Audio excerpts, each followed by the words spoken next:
Good morning, dear students. How are you? Today we are going to study the resonance of organic chemistry for class 11th. Dear students, सबसे पहले हम देखेंगे कि what is resonance when a single Lewis dot structure is unable to explain all the properties of a compound. Two or more structures called the canonical form or resonating structure. तो क्या होता है बच्चों कि जब कभी भी किसी स्ट्रक्चर को डिफाइन करने के लिए या एक्सप्लेन करने के लिए व्हेन एक स्ट्रक्चर उसकी काफ़ी नहीं होती है, then we have to need more than one structures. These are called the canonical form और रेजोनेटिंग स्ट्रक्चर. राइट, हम जब कभी किसी भी स्ट्रक्चर की बात करते हैं तो हम क्या करते हैं, लुईस स्ट्रक्चर बनाते हैं, लुईस डॉट स्ट्रक्चर बनाते हैं. लेकिन हम लोग देखते हैं कि कई बार वो कंपाउंड्स है वो अलग अलग स्ट्रक्चर्स भी शो करता है. तो वो अलग अलग जो स्ट्रक्चर्स हैं वो क्या होती है कि रेजोनेटिंग स्ट्रक्चर्स बनाती हैं, यानी कि वो रेजोनेंस करती हैं. उनमें इलेक्ट्रॉनों का क्या होता है, डीलोकेलाइजेशन होता है. तो ये जो स्ट्रक्चर्स है वो क्या कहलाते हैं, रेजोनेटिंग स्ट्रक्चर्स. और इसी वजह से उनका जो उस कंपाउंड का एक जो स्टेबल स्ट्रक्चर है वो डिफरेंट होता है. जैसे कि आप बेंजीन रिंग में देखोगे, राइट, आप देखोगे कि बेंजीन रिंग में आप कभी तो देखते हो कि यहाँ डबल बॉन्ड बना हुआ है, या फिर आप कभी देखते हो कि ये इस तरीके से डबल बॉन्ड बना हुआ है. तो ये डबल बॉन्ड क्या है, शिफ्टेड है ना. और आप देखोगे कि जो हमारे पास रेजोनेंस हाइब्रिड बनता है वो क्या बनता है, आप बीच में गोला भी देखोगे. तो आप लोगों ने देखा होगा कि बेंजीन रिंग के अंदर कभी कभी इस तरीके से बेंजीन रिंग बनी होती है, गोला लगा हुआ था बीच में. इसका मतलब होता है कि ये जो स्ट्रक्चर है वो क्या है, स्टेबल स्ट्रक्चर है और ये एक हाइब्रिड स्ट्रक्चर है of two forms. These are called the canonical form. Okay, तो ये जो स्ट्रक्चर है इसी के अंदर ये भी इंक्लूड है और ये भी इंक्लूड है.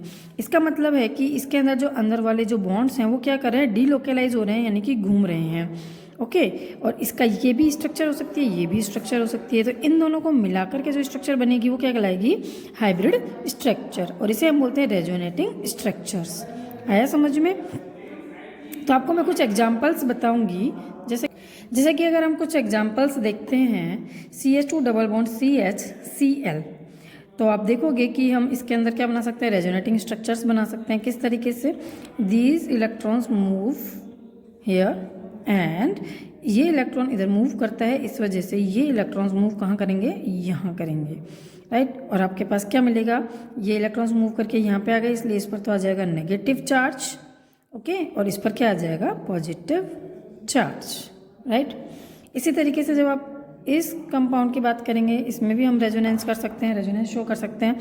तो आप देखोगे कि रेजोनेटिंग स्ट्रक्चर किस तरीके से बनेगी, if these double bonds moves towards this carbon, then this double bond moves here. right, तो यहाँ पर ये जो इलेक्ट्रॉन्स हैं मूव करके इस कार्बन पर आ जाते हैं, तो ये बना लेते हैं नेगेटिव चार्ज. और ये जो बॉन्ड है वो इधर आ जाता है, तो यहाँ पे बन जाता है क्या, पॉजिटिव चार्ज. और जो इसके हाइब्रिड स्ट्रक्चर बनेगी वो कैसे बनेगी, जो रेजोनेटिंग स्ट्रक्चर है वो ऐसे बनेगी, CH2, इस पर आ गया माइनस चार्ज, यहाँ रह गया single bond CH double bond CH2, और यहाँ पर आ गया पॉजिटिव चार्ज. राइट, तो ये क्या हो गया इसका रेजोनेटिंग स्ट्रक्चर. इसके बाद में नेक्स्ट अगर हम देखते हैं कि ये एक कंपाउंड है, इसमें ऑक्सीजन लगा हुआ है. हम जानते हैं कि oxygen is a more electronegative, so these electrons moves towards oxygen. ये जो इलेक्ट्रॉन्स होंगे वो कहाँ मूव करेंगे, ऑक्सीजन की तरफ मूव करेंगे. और ये जब इलेक्ट्रॉन ऑक्सीजन की तरफ मूव करेंगे तो इसी के साथ में ये इलेक्ट्रॉन्स मूव करके यहाँ पर आ जाएंगे. और इसकी जो रेजोनेटिंग स्ट्रक्चर है वो कैसे बनेगी, CH2, यहाँ पर क्योंकि ये बॉन्ड इधर चला गया तो इसलिए यहाँ single bond CH double bond CHO, और ये पर यहाँ पर आ गया माइनस चार्ज और यहाँ पर आ गया पॉजिटिव चार्ज. राइट, तो इस तरीके से क्या बनती है, रेजोनेटिंग स्ट्रक्चर्स बनती हैं. आपको समझना है कि हम रेजोनेटिंग स्ट्रक्चर किस तरीके से बना सकते हैं. ओके, इसके बाद में आप देखोगे इनकी स्टेबिलिटी. तो आप देखोगे कि इनकी जो स्टेबिलिटी है कैनोनिकल फॉर्म्स की वो किन चीज़ों पर डिपेंड करती है. Among all the canonical forms, the form without charges will be the most stable one. यानी कि वो वाली स्ट्रॉन्गर यानी कि स्टेबल स्ट्रक्चर होगी जिस पर भी कोई भी चार्ज ना हो, यानी कि जो न्यूट्रल स्पीसीज होगी वही क्या होगी, मोर स्टेबल होगी। जैसे कि आपने पिछले देखा था CH2 डबल बॉन्ड CH, ठीक है, CH डबल बॉन्ड CH2। तो आप देखोगे कि ये जो स्पीसीज है क्या है, न्यूट्रल स्पीसीज है। क्या है ये, न्यूट्रल स्पीसीज है। तो this one is more stable then another canonical forms, right. तो न्यूट्रल स्पीसीज मोर स्टेबल होती है, लेकिन जब रेजोनेटिंग स्ट्रक्चर्स बनती है, रेजोनेंस होता है, तो उनमें जब चार्ज फॉर्म हो जाता है यानी कि पॉजिटिव चार्ज और नेगेटिव चार्ज आ जाता है, तो उनमें से कौन मोर स्टेबल होगा, the structures in which maximum number of covalent bonds are present, यानी कि वो स्ट्रक्चर मोर स्टेबल होगी जिसके अंदर maximum number of double bonds होंगे, कोवलेंट बॉन्ड्स ज़्यादा होंगे जिसके अंदर। And octet of all the atoms is complete is most the stable one. मतलब कि इन कंपाउंड्स के अंदर से भी आपको ये ध्यान रखना है कि इनका सबका ऑक्टेट कंप्लीट होना चाहिए, यानी कि जो कार्बन है रेजोनेटिंग स्ट्रक्चर्स बनने पर भी उसके अंदर 4 बॉन्ड से ज़्यादा बॉन्ड नहीं होने चाहिए या 4 बॉन्ड से कम बॉन्ड नहीं होना चाहिए। ओके, उसकी ऑक्टेट कंप्लीट होना जरूरी है। तो this one was the more stable. The structure with less charge separation of opposite charges and more dispersal of charges is more stable than the others। और वो वाली स्ट्रक्चर्स मोर स्टेबल होंगी जिनमें charge separation less हो, यानी कि कम charge separation हो, उनके जो अपोजिट चार्जेस हैं यानी कि positive and negative charges, more dispersal of charges is more stable then the others. जैसे कि आप देखते हो यहाँ पे कि इधर से इलेक्ट्रॉन मूव इधर ही हुआ और इधर से इलेक्ट्रॉन इधर मूव हुआ, तो इधर तो क्या आया, नेगेटिव, और इधर क्या आया, पॉजिटिव चार्ज। ठीक है, तो ये पॉजिटिव एंड नेगेटिव चार्जेस जो हैं ये क्या होते हैं कि मोर स्टेबल होंगे, कि जितने जो अपोजिट चार्जेस हैं वो क्या होंगे, दूर दूर होंगे। ठीक है, तो और लेस चार्ज सेपरेशन होगा, यानी कि इनका जो चार्ज सेपरेशन है वो कम हो, तो वो क्या होते हैं, मोर स्टेबल होते हैं। तो these structures was more stable. इसके बाद हम क्वेश्चन देखते हैं कि which structure is more stable according to the resonance. तो हम देखेंगे कि अगर हमें इस तरीके का कोई कंपाउंड मिलता है और हमें ये देखना हो कि which is the more stable from them, तो आप देखोगे कि this is the benzene ring CH2+ and this is benzene ring, and ये इलेक्ट्रॉन मूव कर गया इधर, तो यहाँ से डबल बॉन्ड आ गया और यहाँ क्या आ गया, पॉजिटिव चार्ज। तो इस कंडीशन में क्या होता है कि बेंजीन रिंग जो है उस पर पॉजिटिव चार्ज अगर आ जाता है तो वो क्या हो जाती है, अनस्टेबल हो जाती है। ओके, तो मोर स्टेबल इज दिस, ये क्या होगी, मोर स्टेबल होगी। ठीक है, और क्योंकि अगर बेंजीन रिंग के अंदर, क्योंकि एक तरह से देखा जाएगा कि ये क्या है, प्रिंसिपल चेन हो गई, और प्रिंसिपल चेन के अंदर अगर पॉजिटिव चार्ज आ जाता है यानी कि कोई भी चार्ज आ जाता है तो वो क्या हो जाती है, अनस्टेबल हो जाती है, राइट। तो इस तरीके से जब हम इन दोनों के बीच में स्टेबिलिटी काउंट करेंगे तो हम देखेंगे कि जो डबल बॉन्ड है वो inside the ring more stable है, जबकि अगर वो बाहर आ जाता है तो रिंग के अंदर क्या आ जाती है, पॉजिटिव चार्ज आ जाता है और ये क्या हो जाती है, अनस्टेबल हो जाती है। ओके, तो इस तरीके से ये अनस्टेबल होगी और ये स्टेबल होगी। तो it is the most important that the neutral species is more stable and between the charge species जो कि पेरेंटल चेन है वो न्यूट्रल होनी चाहिए, और अगर पॉजिटिव या नेगेटिव चार्जेस आते भी हैं तो उनमें क्या होना चाहिए, less separation and more dispersal. Okay, this was the more stable. अब हम देखेंगे कि किस तरीके से रेजोनेंस इफेक्ट वर्क करता है। The polarity developed within a molecule due to the interaction of 2 pi bonds or a pi bond with the lone pair of electrons present on the adjacent atom is called resonance effect। यानी कि जो resonance effect है वो कब produce होता है, due to the polarity, यानी कि जब कोई भी दो adjacent atoms में पोलरिटी प्रोड्यूस होती है और जो इंटरेक्शन होता है वो बिटवीन या तो 2 पाई बॉन्ड्स के बीच में हो या फिर 1 पाई एंड 1 लॉन पेयर के बीच में क्या हो, इंटरेक्शन हो, then the polarity is developed and so that the resonancing effect is produce.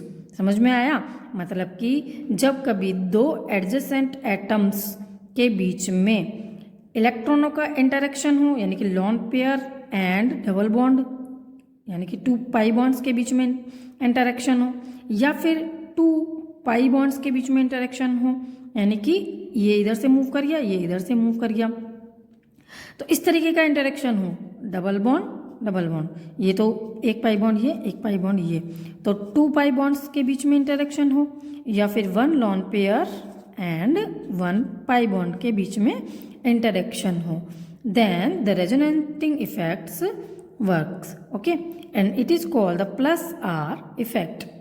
अब देखोगे कि जैसे ये एनिलीन है, एनिलीन के ऊपर क्या है, लॉन पेयर प्रेजेंट है। अब ये जो लॉन पेयर हैं वो क्या करेंगे, बेंजीन रिंग के अंदर जाएंगे। कैसे जाएंगे, अब देखोगे कि ये जो लॉन पेयर है वो कहाँ मूव करेंगे, इस बॉन्ड पर मूव करेंगे, और जैसे ही ये लॉन पेयर इधर आ गया तो आप देखोगे ये जो कार्बन है इस पर कितने बॉन्ड हो गए, अगर ये बॉन्ड यहाँ पर आ गया तो यहाँ डबल बॉन्ड बनेगा, राइट, और जब डबल बॉन्ड बनेगा तो 2, 2, 4 एंड 5, टोटल कितने बॉन्ड्स हो गए, 5 बॉन्ड्स हो गए, but this is not possible, okay, तो कार्बन पर 5 बॉन्ड्स नहीं होने चाहिए, तो इसीलिए क्या होंगे कि जब ये इलेक्ट्रॉन इधर मूव करेंगे तो ये जो बॉन्ड है इलेक्ट्रॉन वो कहाँ मूव कर जाएंगे, इधर मूव कर जाएंगे। समझ में आया? तो आप देखोगे कि जैसे ये इलेक्ट्रॉन इधर मूव कर गए तो यहाँ क्या आ गया, डबल बॉन्ड आ गया, और इधर क्या आ गया, पॉजिटिव चार्ज आ गया, और ये जो बॉन्ड है वो मूव किया यहाँ पर तो यहाँ क्या आ गया, नेगेटिव चार्ज आ गया। आया समझ में?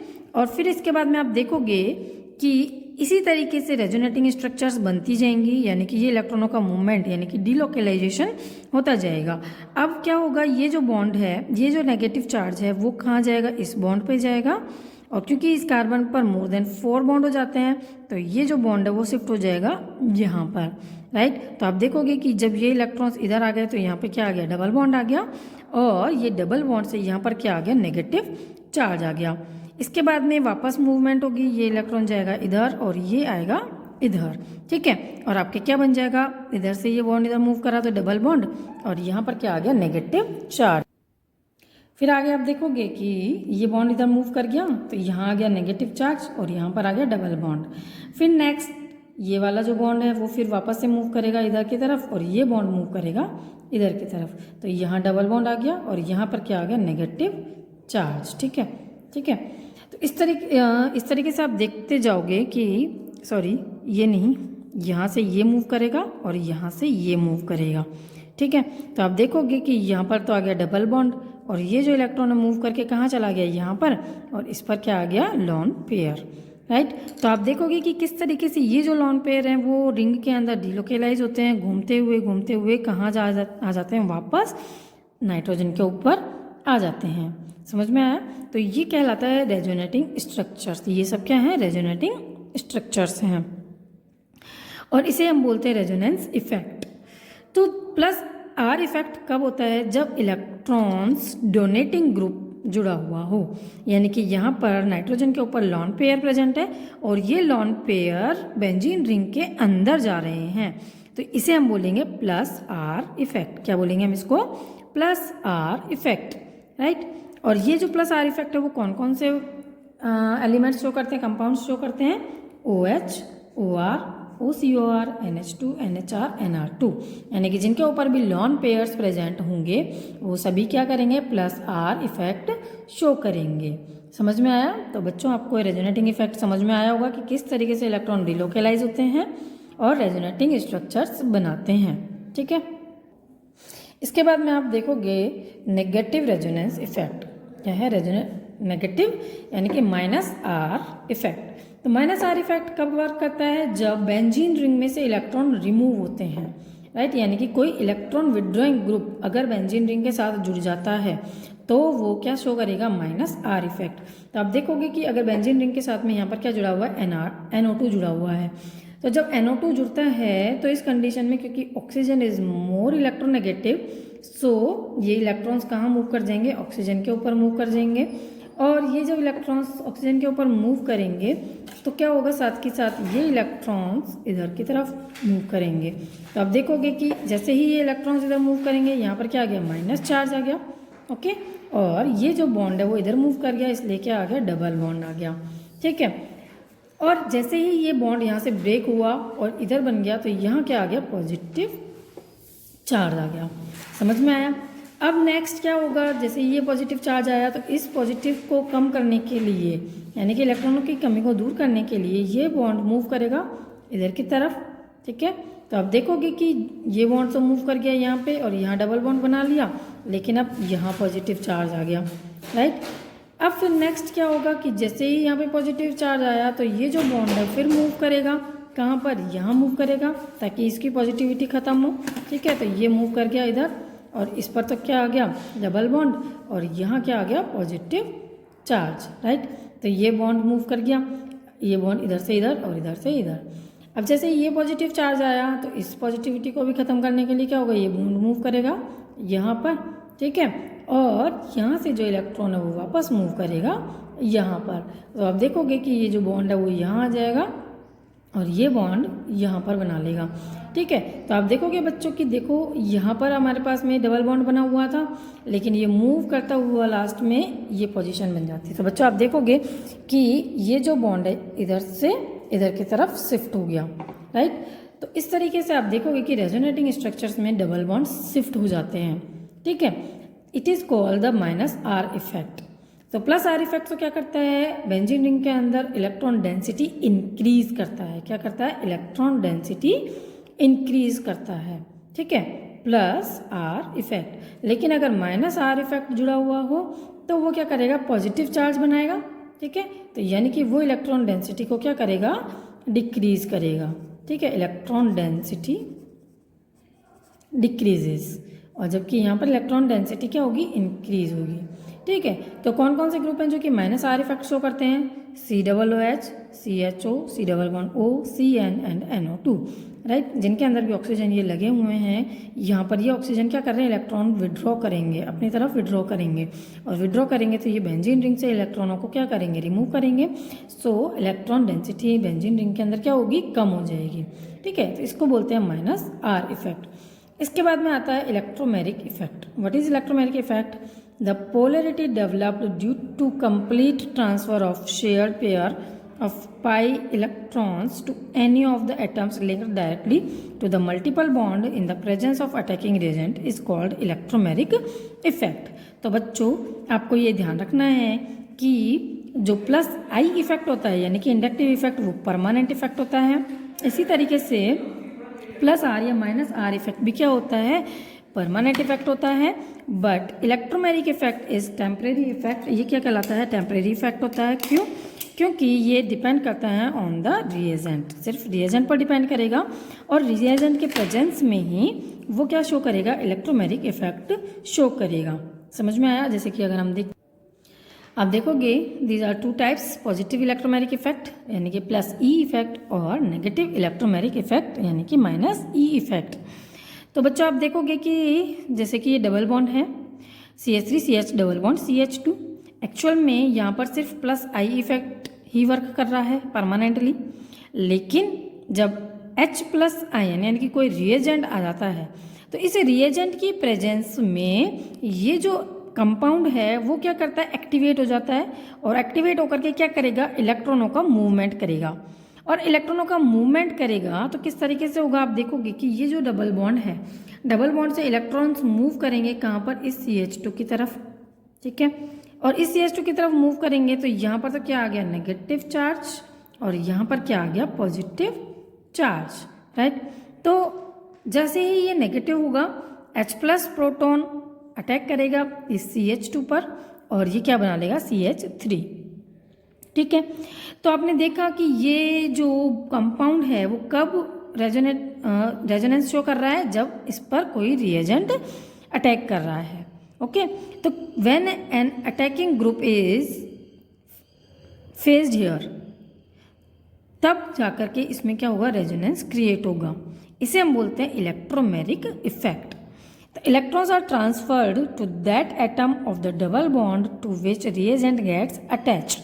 तो जब इलेक्ट्रॉन्स ऐसे एटम पर मूव करते हैं जहाँ पर कि इलेक्ट्रोमेरिक अटैक कर रहा हो, यानी कि कोई इलेक्ट्रोफाइल अटैक कर रहा हो, तो वो क्या कहलाता है, +E इफेक्ट कहलाता है। लेकिन नेगेटिव इलेक्ट्रोमेरिक इफेक्ट यानी कि -E इफेक्ट कब कहलाता है, कि जैसे ही आप देखोगे कि डबल बॉन्ड O है, इट इज़ मोर इलेक्ट्रोनेगेटिव, और इलेक्ट्रॉन मूव करेंगे कहाँ, ऑक्सीजन की तरफ। ओके, और इस पर क्या आ गया, पॉजिटिव चार्ज, राइट, इस पर आ गया नेगेटिव चार्ज। लेकिन अटैकिंग ग्रुप कौन है यहाँ पर, न्यूक्लियोफाइल है। ये क्या है, एक न्यूक्लियोफाइल है जिसके ऊपर माइनस चार्ज प्रेजेंट है। तो जो न्यूक्लियोफाइल है वो कहाँ अटैक करेगा, पॉजिटिव चार्ज पर, यानी कि कैटायन पर अटैक करेगा। तो इस कंडीशन में क्या होगा, ये जो Cn है वो अटैक करेगा इस कार्बन पर और यहाँ पर ये अटैच हो जाएगा। तो आप देखोगे कि the electrons of the double bond are transferred to an atom of the double bond other than reagent gets attached, यानी कि जिस एटम पर इलेक्ट्रॉन्स मूव कर रहे हैं उस तरफ से अटैच नहीं होकर के वो दूसरे एटम पर अटैच होता है, तो वो कहलाता है माइनस ई इफेक्ट। समझ में आया? तो आपको मैं फिर से समझा देती हूँ बच्चों कि electromagnetic effect is a temporary effect. ये एक टेम्परेरी इफेक्ट है और ये कब प्रोड्यूस होता है, जब कोई रिएजेंट अटैक कर रहा हो तभी ये प्रोड्यूस होता है। और इसमें भी जब ये इलेक्ट्रॉन्स मूव करते हैं तो जिस तरफ इलेक्ट्रॉन मूव करे हैं उधर ही क्या आता है, रिएजेंट अगर आता है तो वो कहलाता है प्लस ई इफेक्ट। और जिधर ये इलेक्ट्रॉन मूव करते हैं उधर रिएजेंट अटैक नहीं करके दूसरी पोजीशन पर अटैक करता है, उसे बोलते हैं नेगेटिव इलेक्ट्रोमैग्नेटिक इफेक्ट। समझ में आया?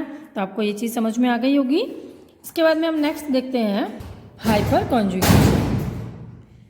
हाइपर कॉन्जुगेशन क्या होता है, the stabilizing interaction that involves delocalization of sigma electrons of carbon hydrogen bond of an alkyl group linked directly to an atom of unsaturated system or to an atom having unshared p orbitals is called hyperconjugation. This is the definition of hyperconjugation. मैं आपको समझा देती हूँ what is hyperconjugation. क्या होता है hyperconjugation? When the stabilizing of interaction that involves delocalization of sigma electrons, जब sigma इलेक्ट्रॉनों का डीलोकलाइजेशन इन्वॉल्व होता है कार्बन हाइड्रोजन बॉन्ड के बीच में of an alkyl group, then it calls the hyperconjugation. तो आप देखोगे बच्चों ये क्या है, CH3CH2, राइट। तो क्या होता है कि इसके अंदर एक वेकेंट ऑर्बिटल है और यहाँ पर ये हाइड्रोजन है। ये क्या है, sp3 हाइब्रिडाइज्ड है कार्बन और हाइड्रोजन 1s, ठीक है। और इनके बीच में जो कॉन्ट्रैक्शन होता है वो क्या कहलाता है, हाइपर कॉन्जुगेशन, ठीक है। तो जैसे कि आपको मैं समझाती हूँ यहाँ पे कि हम किस तरीके से हाइपर कॉन्जुगेशन देखेंगे। इधर है एक alkyl group CH3CH2 plus, right. ये क्या है, एक एल्काइल ग्रुप है CH3CH2।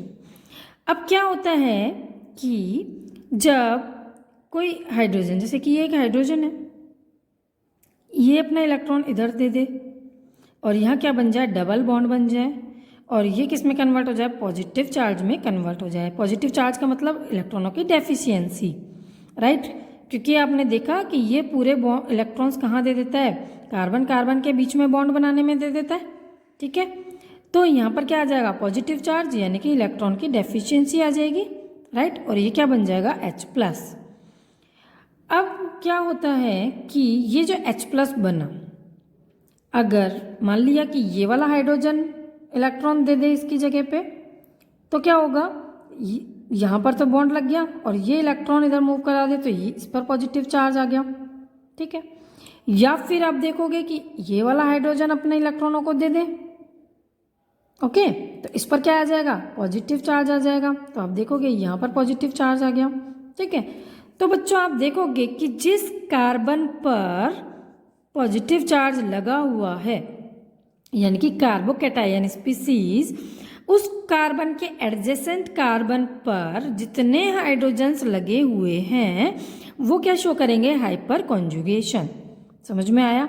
मतलब कि जो कार्बोकैटायन है, ये कार्बोकैटायन है जिस पर कि पॉजिटिव चार्ज है, इस कार्बोकैटायन से अटैच्ड कार्बन और इस कार्बन से कितने हाइड्रोजन्स जुड़े हुए हैं, ये 1 by 1 क्या शो करेंगे, हाइपर कॉन्जुगेशन शो करेंगे। मतलब कि अगर ये वाला हाइड्रोजन अपना इलेक्ट्रॉन डोनेट करेगा तो इस पर पॉजिटिव चार्ज आ जाएगा, अगर ये वाला हाइड्रोजन अपना इलेक्ट्रॉन डोनेट करेगा तो इस पर पॉजिटिव चार्ज आ जाएगा, और अगर ये वाला हाइड्रोजन इलेक्ट्रॉन डोनेट करेगा तो इस पर पॉजिटिव चार्ज आ जाएगा, राइट।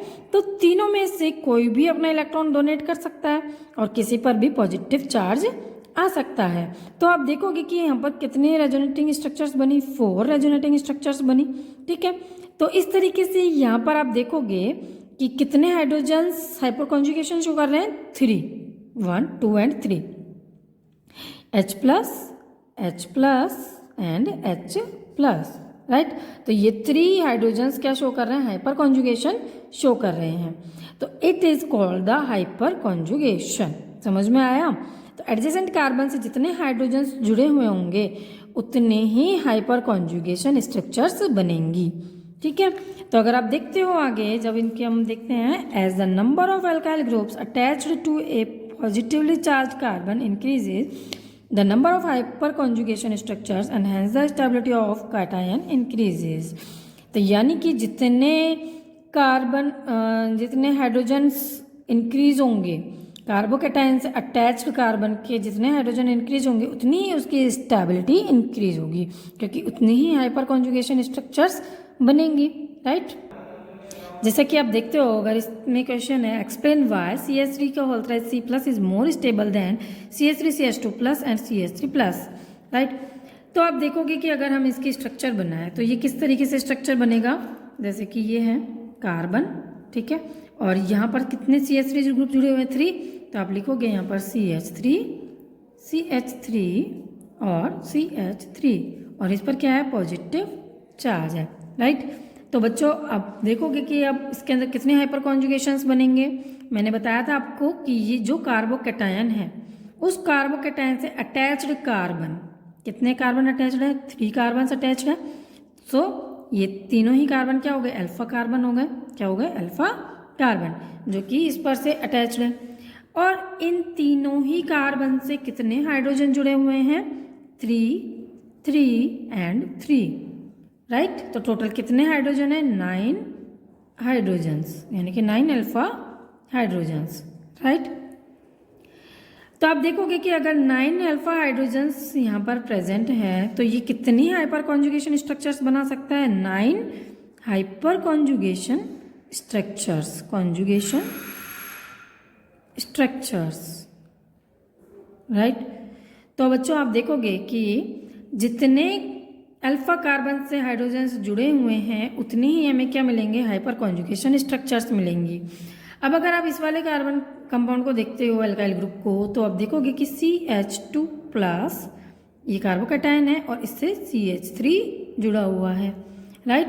तो आप देखोगे कि this is the carbocation and इससे अटैच्ड जो कार्बन है वो क्या कहलाएगा, अल्फा कार्बन। और इस अल्फा कार्बन से कितने हाइड्रोजन जुड़े हुए हैं, 3 हाइड्रोजन्स जुड़े हुए हैं। सो टोटल कितने अल्फा हाइड्रोजन है यहाँ पर, 3 अल्फा हाइड्रोजन्स हैं, राइट। तो अब देखोगे यहाँ पर 9 अल्फा हाइड्रोजन है, यहाँ पर कितने अल्फा हाइड्रोजन है, 3 अल्फा हाइड्रोजन है। तो यहाँ पर कितनी हाइपर कॉन्जुगेशन स्ट्रक्चर बनेगी, 3 हाइपर कॉन्जुगेशन स्ट्रक्चर्स, राइट। और अगर आप CH3 को देखते हो, CH3 plus this is the carbocation, और इससे एडजेसेंट कोई भी कार्बन नहीं है, यानी कि एक भी अल्फा कार्बन यहाँ पर नहीं है। सो एक भी अल्फा हाइड्रोजन नहीं है, राइट। तो हम क्या कहेंगे यहाँ पर कि 0 अल्फा हाइड्रोजन्स प्रेजेंट है। कितने हैं, 0 अल्फा हाइड्रोजन। तो ये हाइपर कॉन्जुगेशन शो नहीं करेगा। समझ में आया। तो आप देखोगे कि जब 9 अल्फा हाइड्रोजन्स होंगे तो ये 9 स्ट्रक्चर्स बनाएगा, जब 3 अल्फा हाइड्रोजन्स होंगे तो ये 3 स्ट्रक्चर्स बनाएगा हाइपर कॉन्जुगेशन। और यहाँ पर क्योंकि एक भी अल्फा कार्बन नहीं है तो एक भी अल्फा हाइड्रोजन नहीं है, सो ये कोई भी तरह की हाइपर कॉन्जुगेशन स्ट्रक्चर नहीं बनाएगा। और हमको पता है कि जितनी हाइपर कॉन्जुगेशन स्ट्रक्चर्स इंक्रीज होंगी, ठीक है, हाइपर कॉन्जुगेशन स्ट्रक्चर्स इंक्रीज होंगी, उतनी ही स्टेबिलिटी क्या होगी, इंक्रीज होगी, राइट। तो आप देखोगे बच्चों कि जैसे जैसे हाइपर कॉन्जुगेशन स्ट्रक्चर्स इंक्रीज होती हैं वैसे वैसे ही क्या इंक्रीज होती है, स्टेबिलिटी इंक्रीज होती है। समझ में आया। तो आज आप लोगों ने 3 टॉपिक्स पढ़े, रेजोनेंस, ठीक है, hyper conjugation and mesomeric effect, right. तो इन तीनों इफेक्ट्स को आपको रिवाइज करना है, ढंग से समझना है और प्रैक्टिस करनी है, ओके। तो आप इसी तरीके से वीडियोस ज्वाइन करते रहिएगा और समझते रहिएगा। Keep studying, have a nice day.